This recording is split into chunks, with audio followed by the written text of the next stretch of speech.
Topic के ऊपर tax structure, taxes क्या होते हैं इसकी हम चर्चा करेंगे।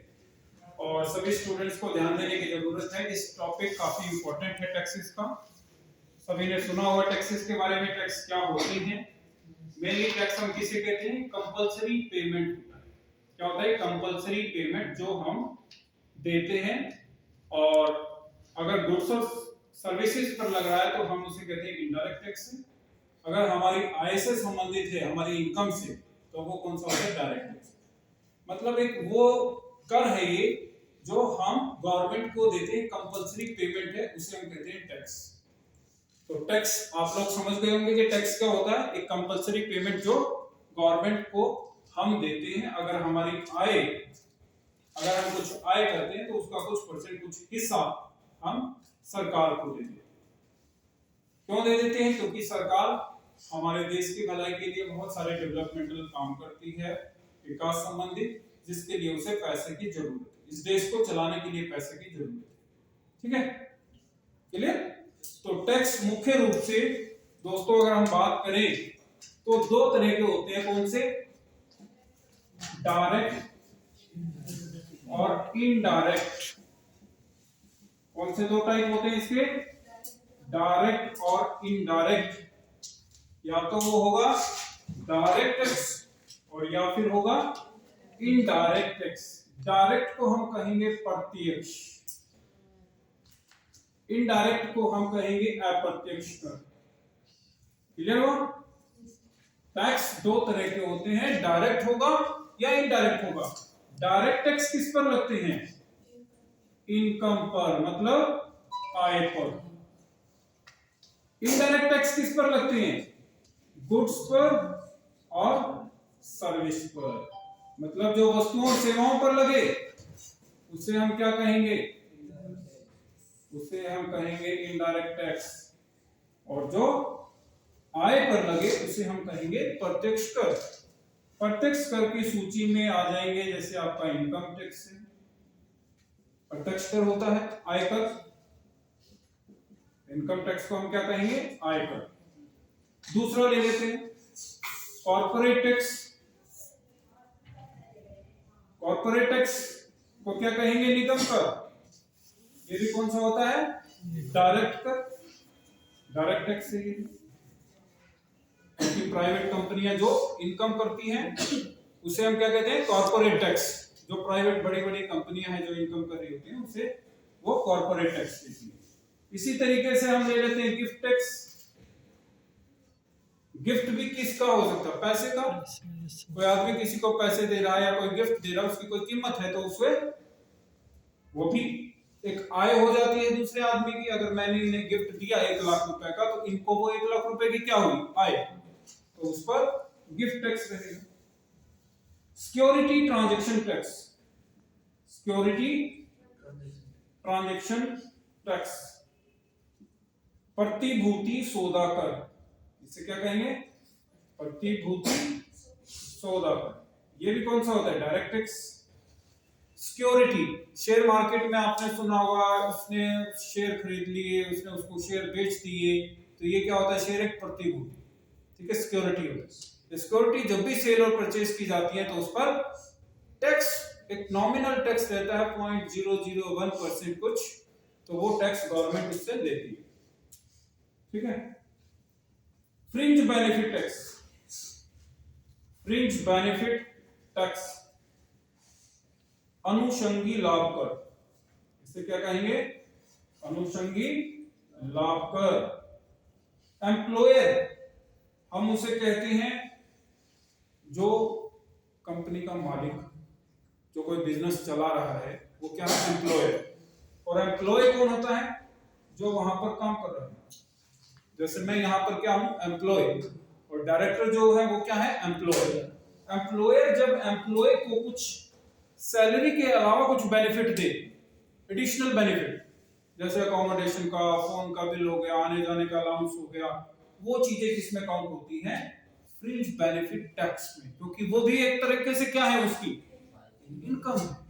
भाई सैलरी किसी आदमी की 60,000 है मान लो, और 20,000 के और एक्स्ट्रा बेनिफिट उसको मिल रहे हैं, जैसे अकोमोडेशंस के लिए, रहने के लिए कुछ मिल रहा है अलाउंस, कुछ उसको आने जाने का ट्रांसपोर्ट अलाउंस मिल रहा है, उसको मान लो फोन का बिल मिल रहा है, ठीक है, कुछ और उसको अलग से वो चीजें मिल रही हैं, तो जैसे उसको हम किसमें रखेंगे, फ्रिज बेनिफिट टैक्स। इसके अलावा मतलब यहाँ पर समझने की जरूरत आपको ये है कि जो भी टैक्स इनकम पर होगा, ठीक है, वो होगा डायरेक्ट टैक्स। प्रॉपर्टी टैक्स भी क्या होगा, direct tax. Property, estate duty आपने सुना होगा, एस्टेट ड्यूटी, कोई आदमी जब किसी का निधन हो जाए और मान लो बुजुर्ग है, उसके बच्चों के नाम वो प्रॉपर्टी चली जाती है, तो वहां पर उस बच्चे को एक तरीके से ये क्या हुई, इनकम, तो वहां पर क्या होता है, एस्टेट ड्यूटी होता है, ठीक है। तो सरकार ने मतलब जो प्रोविजन बना रखे हैं उसके अंदर में जो भी आदमी किसी भी तरीके से इनकम करेगा तो वो टैक्स के घेरे में आ जाएगा और वो टैक्स देता है, ठीक है। और उस पैसे को गवर्नमेंट क्या करती है, विकास के कार्यों में लगाती है, इससे देश चल रहा है, देश की सुरक्षा के लिए जितने भी लोगों को, सैनिकों को जितनी सैलरी देनी रहती है, कुछ ऐसी भी चीजें गवर्नमेंट करती है कि इस टैक्स का यूज लोगों को सब्सिडीज देने के लिए करती है। राशन के ऊपर आपने देखा होगा 2 रुपए किलो आपको सामान मिल रहा है, तो वो इसी पैसे की वजह से मिल रहा है, ठीक है। पीछे बेंच पर बैठे हुए बच्चे शोर मत करो और बस इस पर ध्यान दो। Goods and services tax, goods और सर्विसेज पर जो टैक्स लगते हैं वो होते हैं इनडायरेक्ट टैक्स, अप्रत्यक्ष कर। अप्रत्यक्ष मैंने क्यों कहा, क्योंकि ये दिखाई नहीं देंगे। क्यों नहीं दिखाई देंगे, वस्तु के साथ लग करके आते हैं इसलिए दिखाई नहीं देते। आप कभी भी मार्केट में जाकर के कोई बिस्किट खरीदते हो, वो कहता है 5 रुपए का है या 10 रुपए का, तो आपको अलग से तो नहीं बताता कि भाई 9 रुपए का बिस्किट और 1 रुपए का टैक्स, ऐसा नहीं कहेगा, तो वो टैक्स उसमें ऑलरेडी जुड़ गया, ठीक है। इसीलिए हम इसे कहते हैं अप्रत्यक्ष, जो आपको दिखाई नहीं पड़ता, ठीक है।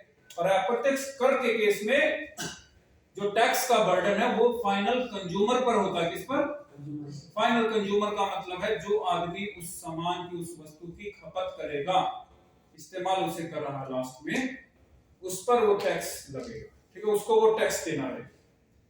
जीएसटी एक अप्रत्यक्ष कर है, सर्विस टैक्स एक अप्रत्यक्ष कर है, सेवा कर है या नहीं है, एक्साइज ड्यूटी क्या है, ये भी इनडायरेक्ट टैक्स है, एक्साइज ड्यूटी। उत्पाद शुल्क पहले लगता था, अब उसके नाम पर ये आ गया है जीएसटी, ठीक है। कस्टम ड्यूटी, कस्टम ड्यूटी क्या है, सीमा शुल्क, ये भी आपका अप्रत्यक्ष कर है, क्योंकि जब भी कोई वस्तु हमारे देश के अंदर आती है, बाहर से आए किसी दूसरे देश से, तो उस पर हम क्या लगा देते हैं, कस्टम ड्यूटी, ठीक है। और वो कस्टम ड्यूटी जो लगती है वो पैसा कहां चला जाता है, गवर्नमेंट के पास, ठीक है। प्रोडक्ट भी किसी का था, बस हमारे देश में आकर के बिका, इसलिए गवर्नमेंट ने उस पर बॉर्डर पर क्या लगा दिया, कस्टम ड्यूटी। सुना होगा आपने कि कस्टम का माल है ले लो, कई बार लोग कहते हैं ना शहरों में, बाजारों में, ये कस्टम का माल है सस्ता दे रहा हूं। कस्टम का माल क्यों कहा जाता है, वो ये कहना चाह रहा है कि भाई ये इस चीज पर टैक्स नहीं लगा है, ये डायरेक्ट उस तक पहुंच गया, ठीक है। कस्टम ड्यूटी, बॉर्डर, बॉर्डर से जो चीजें हमारे देश में आती हैं उस पर गवर्नमेंट कस्टम ड्यूटी लगाती है। और इसमें लोग एग्जांपल बताइए, वो टोल टैक्स क्या है, इनडायरेक्ट। कोई गाड़ी किसी टोल को पार करती है तो क्या हम ये देखते हैं कि गाड़ी की कीमत क्या थी, नहीं, हम सिर्फ ये देखते हैं छोटा व्हीकल था या बड़ा व्हीकल, उस अकॉर्डिंग उसका टैक्स, ठीक है। टोल टैक्स हो गया, रोड टैक्स कह सकते हैं जो सर्विसेज में आएगा। और बताइए इनडायरेक्ट टैक्स की सूची में एक हमने जीएसटी लिख लिया, सर्विस टैक्स हो गया, एक्साइज ड्यूटी हो गया, ये हो गया, और आपका वैल्यू एडिड टैक्स था पहले, कौन सा टैक्स था, मूल्य वर्धित कर था, एक मूल्य वर्धित कर था पहले, जिसे हम वैल्यू एडिड टैक्स कहते थे, वो भी इनडायरेक्ट टैक्स की श्रेणी में आता है। सेल टैक्स था, ये भी बिक्री कर जो है वो भी अप्रत्यक्ष कर की श्रेणी में आता है, ठीक है। तो आप लोग खुद ही फाइंड आउट कर सकते हो कि कौन सा टैक्स अप्रत्यक्ष है और कौन सा कर प्रत्यक्ष है। सिर्फ देखना क्या है, जिसका आय से संबंध हो तो वो डायरेक्ट होगा, और जिसका वस्तुओं और सेवाओं से संबंध हो तो वो इनडायरेक्ट होगा। क्लियर है? क्लियर है? कोई डाउट? इसके अलावा भी कुछ टैक्स रहते हैं, उनका हम यहाँ पर बात कर लेते हैं। जैसे स्टैंप ड्यूटी आपने सुना, जब कोई भी प्रॉपर्टी किसी के नाम है और वो दूसरे के नाम चली जाए तो उस पर क्या होता है? Stamp duty. ठीक है? पिगोवियन टैक्स होता है। पिगोवियन टैक्स मतलब एक्सटर्नैलिटीज। जैसे कई बार ऐसा होता है कोई आदमी आपके घर के अगल बगल कोई कारखाना खोल दे, ठीक है, तो गवर्नमेंट क्या लगा देती है? उस पर कार्बन टैक्स लगा देती है, पिगोवियन टैक्स लगा देती है कि भाई तुम्हारी वजह से इस आदमी को, इस सोसाइटी को नुकसान हो रहा है, प्रदूषण हो रहा है, तो उस पर ये पिगोवियन टैक्स लगता है। नेगेटिव एक्सटर्नैलिटीज, हालांकि पॉजिटिव भी हो सकता है। ठीक है? और आगे बढ़े। इसमें कुछ और टैक्स की फॉर्म होती हैं। एक मेन है हमारा सेस और सरचार्ज। क्या होता है इसको समझो। सेस दोस्तों इसको हम कहते हैं उपकर, और सरचार्ज को हम कहते हैं अधिभार। सेस किसी स्पेशल पर्पस के लिए गवर्नमेंट लगाती है। टैक्स के ऊपर टैक्स जब लगे तो उसे हम क्या कहते हैं? सेस। और सरचार्ज भी टैक्स के ऊपर ही टैक्स होता है, मगर इसको किसी स्पेशल पर्पस के लिए यूज नहीं किया जाता। इसमें कोई भी स्पेशल पर्पस नहीं होता, और इसमें एक स्पेशल पर्पस के लिए वो होता है। जैसे आपने सुना होगा एजुकेशन सेस लगा दिया गवर्नमेंट ने, तो वो सेस से जो भी इनकम आएगी गवर्नमेंट को, कहां यूज करेगी? एजुकेशन डिपार्टमेंट के लिए। एग्रीकल्चर सेस लगा दिया तो मतलब वो एग्रीकल्चर के ही डेवलपमेंट के लिए यूज होगी। स्वच्छ भारत टेक वो सेस लगा दिया, सुना होगा स्वच्छ भारत, तो वो भी फिर स्वच्छता अभियान के लिए ही मतलब उसको यूज करेंगे गवर्नमेंट। वो पार्टिकुलर उसमें उद्देश्य रहता है, तो उसे हम क्या कहते हैं? सेस। और जिसमें कोई उद्देश्य डायरेक्ट ना हो उसे हम कहते हैं सरचार्ज। ठीक है? क्लियर हो? अब एक बात करते हैं इनकम टैक्स की। जो हमारी स्लैब है इसको आप समझ लीजिए 2022-23 के अंदर अभी हमारी इनकम टैक्स की स्लैब क्या चल रही है, आयकर कैसे लगता है। कोई भी इंसान अगर 0 से लेकर के 2.5 लाख रुपए तक इनकम करता है तो क्या उस पर टैक्स है? No tax. नो का मतलब कोई टैक्स नहीं।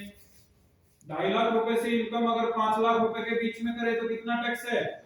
5% टैक्स है, मगर साथ साथ 12,500 की क्या है? रिबेट। तो वो भी क्या हो गया? जीरो हो गया।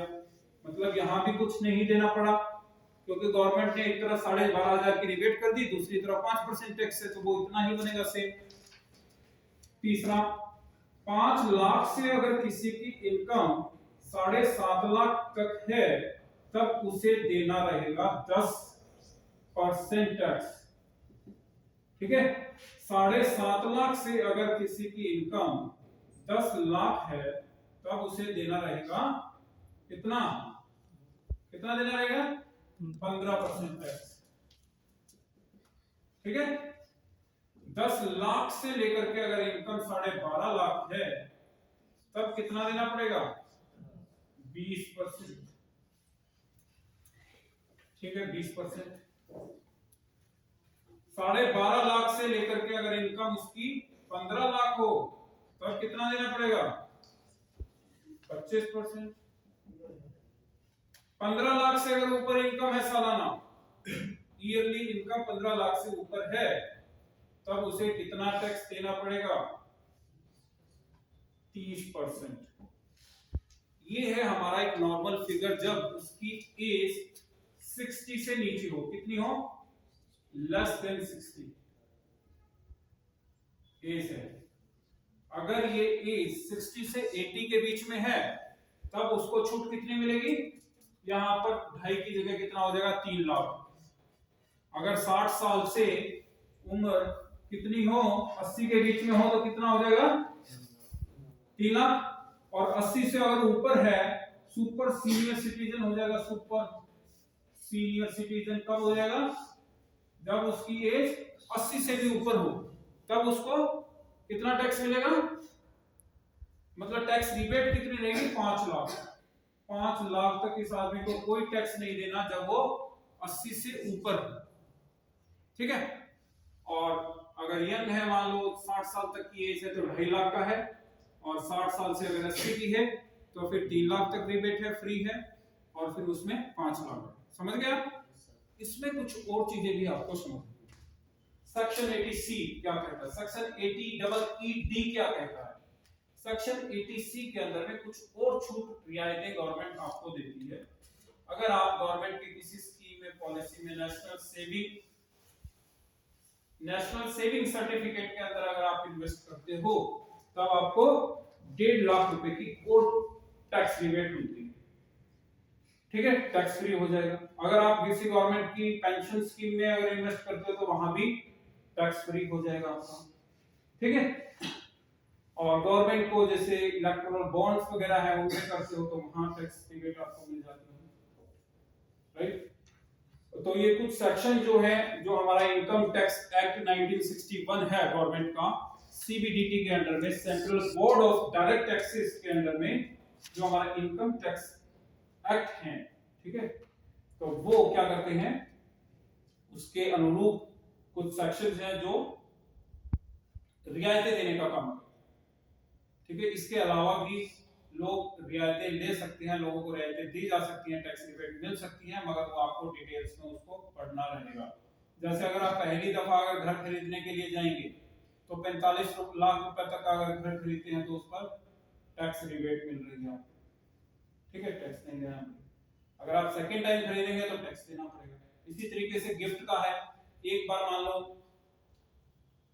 शादी के अंदर अगर आप माँ बाप मान लो बच्चे को अगर कोई गिफ्ट देते हैं एक बार, जैसे दहेज जिसे हम कहते हैं, तो एक बार में कितना भी दे उस पर कोई टैक्स नहीं, सेकंड टाइम देंगे तो टैक्स लगेगा। ठीक है, गिफ्ट मान लो माँ बाप बच्चे को देना चाहते हैं, कोई बड़ा गिफ्ट है, कोई मतलब लाखों करोड़ों का हो, इस तरीके से उसकी मतलब इनकम हो रही है, तो उस पर वो फादर जो है वो कंपनसेशन के लिए डाल सकते हैं गिफ्ट टैक्स रिटर्न दो मुझे। ठीक है, तो वो रिटर्न मिल जाता है उसको, गिफ्ट टैक्स रिटर्न। ठीक है, क्योंकि ये उसका अधिकार है, उसने कोई सेविंग की है माँ बाप ने, वो बच्चे को देना चाहेगी, उसका अधिकार है। क्लियर, तो वो उस पर रिबेट देती है। अब हम डिटेल में समझ लेते हैं एक बार जीएसटी क्या होता है। क्या समझेंगे हम? जीएसटी। उससे पहले मैं इनकम टैक्स का एक छोटा सा आपको जहां से आपको समझने की जरूरत है वो समझा देता हूं।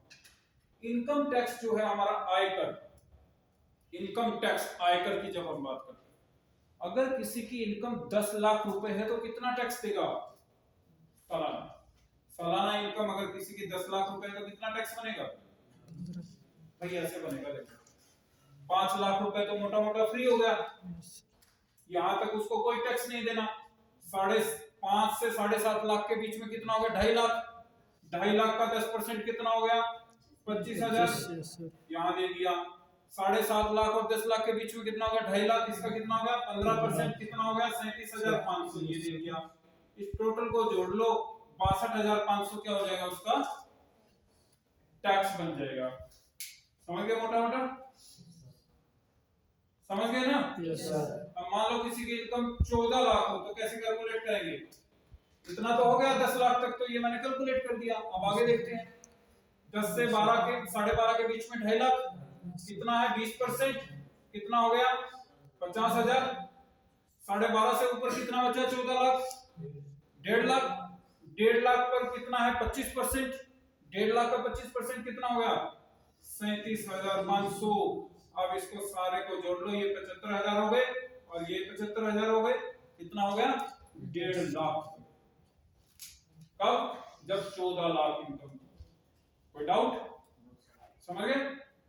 अब जीएसटी और जीएसटी के इर्द गिर्द के हम कुछ फैक्ट्स की बात करेंगे जहां से क्वेश्चन बन सकते हैं, वो मैं आपको समझाते हुए ले चलूंगा। ठीक है, पहला क्वेश्चन तो यही एक्सपेक्टेड होता है कि आपको छांटना है। आपको 4 तरह के टैक्स दे रखे, इनकम टैक्स है, सर्विस टैक्स है, जीएसटी है और कस्टम ड्यूटी है। बताइए इसमें से डायरेक्ट टैक्स कौन सा? बता देंगे? इनकम टैक्स क्या है? डायरेक्ट टैक्स है। ठीक है, या फिर इसी तरीके से और ऑप्शन दे सकता है, उसमें से फाइंड आउट करना रहेगा। कर लेंगे हम? कर लेंगे? 1 मिनट के लिए आप उनको वहीं रखो। हाँ ठीक है, कर लेंगे। अब आते हैं आगे। क्वेश्चन इनडायरेक्ट टैक्स के ऑप्शन दिए हो सकते हैं या डायरेक्ट टैक्स के ऑप्शन दिए हो सकते हैं, उसमें से आपको फाइंड आउट करना रहेगा कौन सा टैक्स डायरेक्ट है और कौन सा इनडायरेक्ट है। समझ गए? जिसका मैंने तरीका आपको बताया कि जो आय से संबंधित हो वो डायरेक्ट होते हैं और जिनका वस्तु और सेवाओं से संबंध हो वो इनडायरेक्ट होते हैं। क्लियर? अब जीएसटी के ऊपर बात करते हैं जो कि बहुत ही इंपॉर्टेंट है। इसके ऊपर मैं आपको 20 से 30 क्वेश्चंस करवाता हूं जो कि आपके एग्जाम्स के लिए भी इंपॉर्टेंट रहेंगे। कोई भी एग्जाम आप दे रहे हो, एसएससी का हो या सी ग्रेड, डी ग्रेड, ठीक है, बी ग्रेड इवन, ठीक है, इवन आप ए ग्रेड का भी कोई एग्जाम दे रहे हो तो उसमें भी आपको हेल्प करेगा। ये सब चीजें आपने लिख ली? नहीं लिखी? कुछ नहीं लिखा? कोई बात नहीं, अगर नहीं लिखा तो मैं दोबारा से आपको वो चीजें करवा दूंगा, ठीक है। जीएसटी में क्वेश्चन क्या बन सकते हैं? गुड्स एंड सर्विसेज टैक्स, सबने सुना है कि भाई या तो इसकी स्लैब होती है कितने परसेंट? 5, 10, 12, 10 नहीं होता, 5, 12, 18 और 28। जीएसटी को हमने 4 भागों में डिवाइड किया हमारे गवर्नमेंट ने। कौन से? 5, 12, 18 और 28। जीएसटी की प्रेसिडेंट कौन होती है? निर्मला सीतारमण जी है। कौन है? सीतारमण। निर्मला नाम लेडीज लग रहा है और ये सीतारमण ऐसा लग रहा है जैसे जेंट्स है, ठीक है, मगर ये टोटल है निर्मला सीतारमण जी, लेडीज, ठीक है, लेडीज हैं, ठीक है। फाइनेंस मिनिस्टर है, क्या है? वित्त मंत्री, फाइनेंस मिनिस्टर है, ठीक है, फाइनेंस मिनिस्टर है। टैक्स का संबंध किससे होता है? आर्टिकल अनुच्छेद किसमें होता है? 280 की अगर हम बात करें, फाइनेंस कमीशन, इस पर बात करते हैं, फाइनेंस कमीशन, ठीक है। जीएसटी की मेनली बात करते हैं हम 117 फाइनेंस बिल और आर्टिकल 117 के अंदर है ये फाइनेंस बिल, वित्त बिल है ये जीएसटी। नंबर कितने होते हैं इसके? 15 डिजिट का होता है जीएसटी नंबर, अल्फा न्यूमेरिक होते हैं, एबीसीडी की होती है, उसमें नंबर भी होता है। मतलब जीएसटी के टोटल डिजिट कितने होते हैं? 15। स्टार्टिंग के 2 डिजिट क्या होते हैं?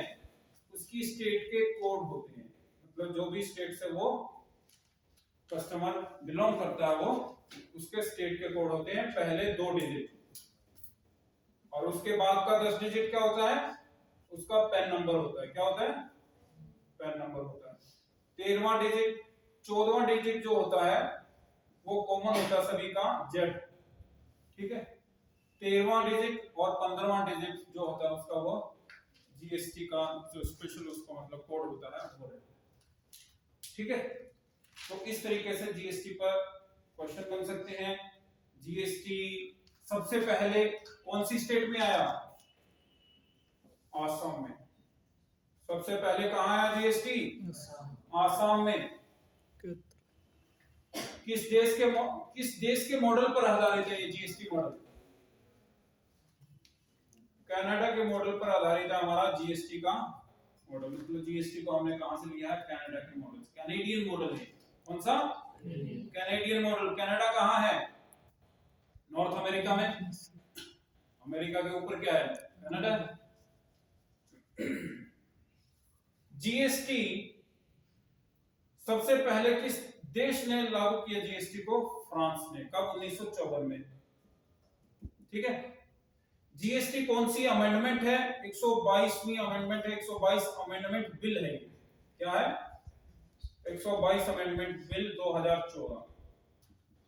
समझ लेंगे इसको क्या है ये 122 अमेंडमेंट बिल? संविधान में मतलब जब संशोधन करने के लिए बिल था तो कौन सा बिल था ये? 122। 101 क्या है? ये अमेंडमेंट है। संविधान के अंदर जीएसटी को लेकर के कौन सी अमेंडमेंट हुई है? 101, जिसका क्या काम है? सेंटर और स्टेट के बीच में बंटवारा जो करना है जीएसटी से हुई कलेक्शन का, तो वो 101 अमेंडमेंट के अंडर में होगा। किसके निगरानी में? फाइनेंस कमीशन की निगरानी में। वित्त आयोग जो है वो बंटवारा करेगा किसका? जितना भी टोटल जीएसटी से कलेक्शन हुआ है देश को। जीएसटी से टोटल कितना कलेक्शन है इस बार? 1.5 लाख करोड़ रुपीस। कितना? 1.5 करोड़। एक महीने का ये गाइस 1.5 लाख करोड़ रुपीस। समझ गए? सबसे ज्यादा इनकम कौन से टैक्स से होती है गवर्नमेंट को? इनडायरेक्ट की बात करेंगे, अप्रत्यक्ष कर की, तो किससे होती है? जीएसटी से। डायरेक्ट टैक्स की अगर हम बात करेंगे, प्रत्यक्ष कर की, तो किससे सबसे ज्यादा इनकम होती है? कॉर्पोरेट टैक्स से। किससे? कॉर्पोरेट टैक्स, हिंदी में क्या कहेंगे? निगम कर, निगम कर, ठीक है।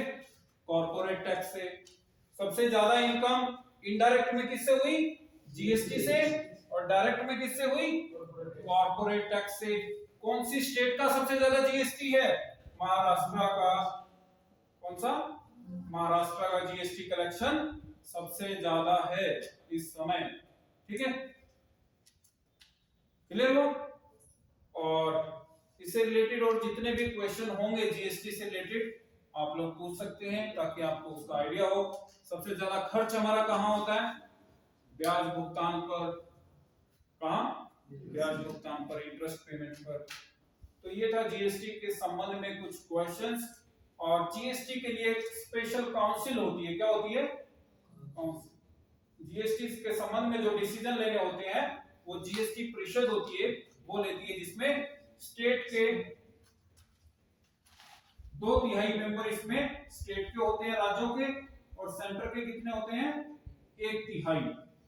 मतलब मोटा मोटा अगर मैं कहूं, अगर 500 मेंबर हैं जीएसटी में, तो स्टेट के कितने हो गए? स्टेट के कितने हो गए? 2/3 कितने बनेंगे? 133 का दोगुना कर लो, कितना 500 का कितना होगा? 166 का दोगुना कितने बन जाएंगे? करीब 332 या 33 कह लो। 333 राज्यों के होंगे और 100 कितना 57 या 67 जो होंगे वो सेंटर के होंगे। मतलब जीएसटी काउंसिल में कोई भी डिसीजन अगर लिया जाएगा तो पावर ज्यादा किसके पास है? स्टेट के पास, राज्यों के पास, और इस पर कम है। क्लियर? जीएसटी के आने से क्या बेनिफिट हुआ? जीएसटी के आने से गवर्नमेंट का मानना है कि टैक्स कलेक्ट करना आसान हो गया। पहले अलग अलग टैक्स की स्लैब होती थी, किसी स्टेट का अलग है सेल टैक्स, किसी का अलग है। अब जीएसटी क्या है? सबका कॉमन है। कॉमन है कि नहीं है? कॉमन है। जीएसटी अगर 5% लग रहा है तो वो किन वस्तुओं पर लग रहा है? नॉर्मल गुड्स, जैसे आटा है, चीनी है, मतलब कुछ ऐसी चीज जो पैकिंग में होकर के आ रही है। दूध है, ठीक है, जो पैकिंग का दूध होता है, ठीक है। कड़ी, कड़ी है, पैकिंग में कड़ी आ रही है, और सॉरी कड़ी कर रहा हूं, ये दही, दूध, लस्सी, दही अगर पैकिंग में आ रही है तो उस पर वो चार्ज होता है, ठीक है। 5% उन पर होता है जो नॉर्मल गुड्स होते हैं, डेली यूज में आने वाले होते हैं, जिसको सब लोगों को खरीदना पड़ता है। कुछ ऐसी वस्तुएं होती हैं जिनको मतलब जिनको टैक्स के दायरे से बाहर कर दिया गया है, कोई टैक्स नहीं है। जैसे लेडीज के लिए चूड़ियां हैं, गंगियां हैं, जितना भी साज श्रृंगार का सामान होता है नॉर्मल टैक्स फ्री है।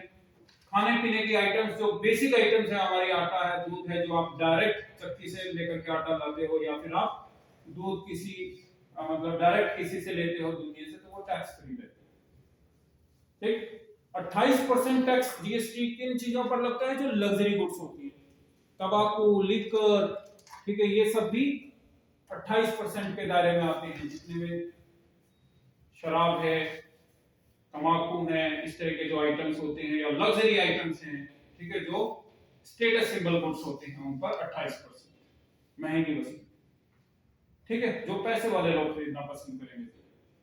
18% किन पर होता है? बिस्किट्स वगैरह है, जैसे चॉकलेट के बिस्किट्स हैं, ठीक है, कोलगेट है, इस तरीके की चीजों पर 18% है। अब जैसे पीछे आपने देखा शैम्पू पर ज्यादा हो गया, शैम्पू महंगे हो गए थे क्योंकि वो 28% के दायरे में आ गए थे जो शैम्पू होते हैं। गोल्ड पर कितने परसेंट टैक्स है? 3%। कितना? 3% टैक्स है, ठीक। इस पूरे टॉपिक में कोई भी आपका डाउट नहीं है?